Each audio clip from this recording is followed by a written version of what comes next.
¿Qué tal? Tenemos hoy el honor de reinaugurar las entrevistas en ULSA Radio y contamos con la presencia de nuestra madrina de esta segunda temporada, la doctora Claudia Benazzini, que es investigadora de la Universidad La Salle y es egresada de la Universidad Iberoamericana.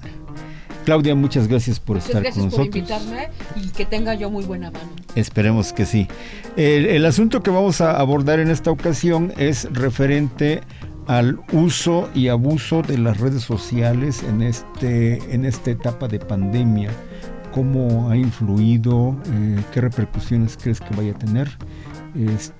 Y bueno, con eso empezamos. Bueno, desde luego la pandemia revolucionó todo, ¿no? Entre otras cosas el entretenimiento.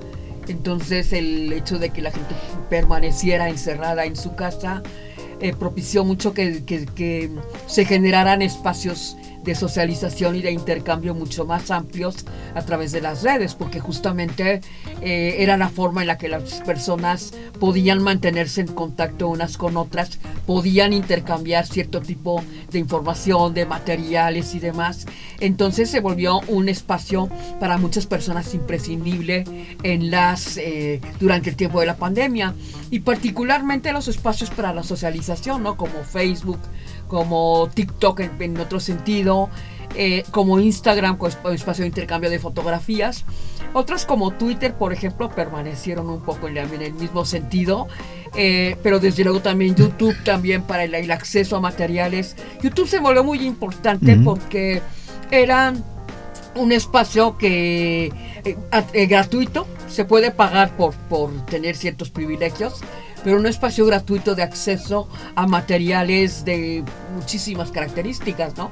Entonces las redes sociales fueron muy importantes y creo que todavía pasamos por la etapa que continúa pues con este nivel de importancia, ¿no? ¿Qué opinión te merece la propuesta de institucionalizar una semana de 3 días en oficina y 2 días a distancia para el home office? Depende mucho de las personas, depende mucho de la empresa. Hay empresas que por sus características lo pueden hacer muy bien y de hecho ya están funcionando así muchas. Mis hijos trabajan en 2 empresas totalmente distintas y los 2 están organizados de esta forma, ¿no?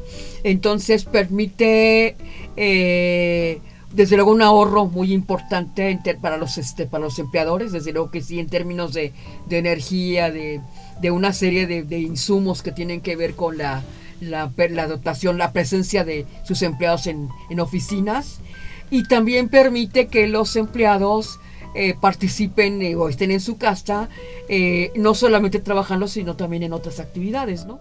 Ya.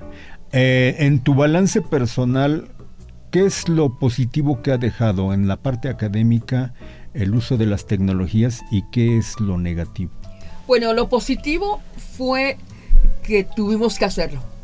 O sea, fue así como no nos preguntaron. Era sí o sí, o sea, ¿no? Tienes que hacerlo y lo tienes que hacer.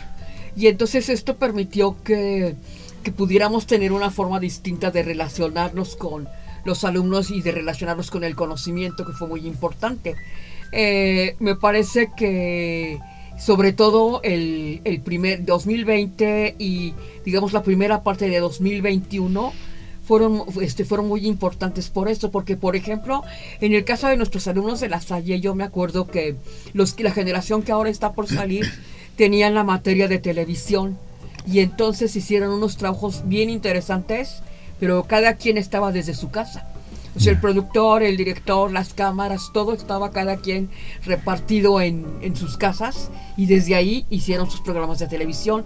Y eso fue, me parece a mí, un trabajo muy importante, un logro muy importante que tiene que ver con la forma en que la misma docencia se puede reinventar. La parte negativa tiene que ver con que yo creo que nunca se sustituye la presencia de las personas, el contacto interpersonal en el proceso docente. Y hay muchos teóricos que lo han señalado, que han dicho que el proceso de enseñanza-aprendizaje se produce únicamente en el salón de clase.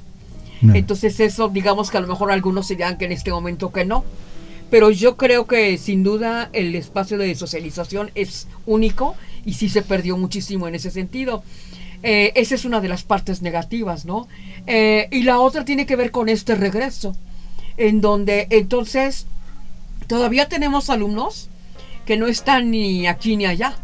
O sea, que están con esta cuestión de que como la asistencia continúa siendo voluntaria, muchos alumnos lo están haciendo, están trabajando desde sus casas, pero también están perdiendo la oportunidad de interactuar exactamente con, de interactuar con los amigos, de ver lo que está pasando, de incluso tener esta posibilidad de acceder al conocimiento de manera distinta, ¿no?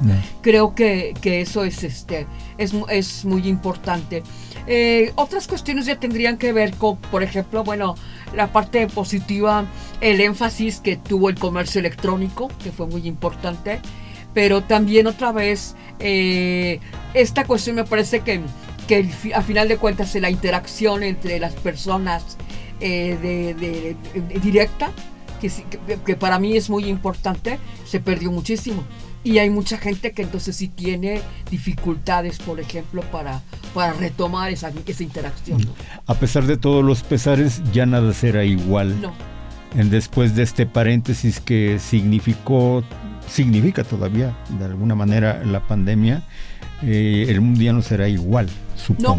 No, nosotros tenemos ahorita, bueno, tú y yo podemos ver esto con los nietos, ¿no? En donde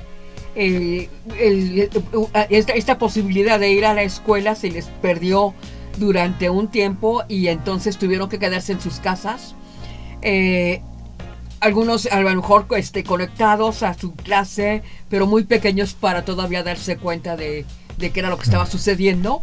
Y además en este momento ya, por ejemplo, el acceso a la educación, el acceso directo ya va a estar marcado por esos 2 años en donde ellos tuvieron que permanecer en su casa alejados. Y esto sí tiene que ver con la forma en que esos niños se van a relacionar toda su vida con otras personas, ¿no? Creo que eso va a ser muy importante. Diríamos que la anterior media dependencia a la tecnología, ahora se va a ir al extremo.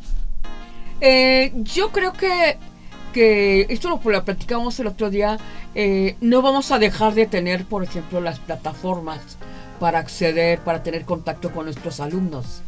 Pero creo que la dependencia tecnológica sí llegó a un nivel extremo que además es muy lamentable, porque ahí, por ejemplo, las personas que tenían la posibilidad de tener acceso a la tecnología son las que otra vez salieron adelante más fácilmente.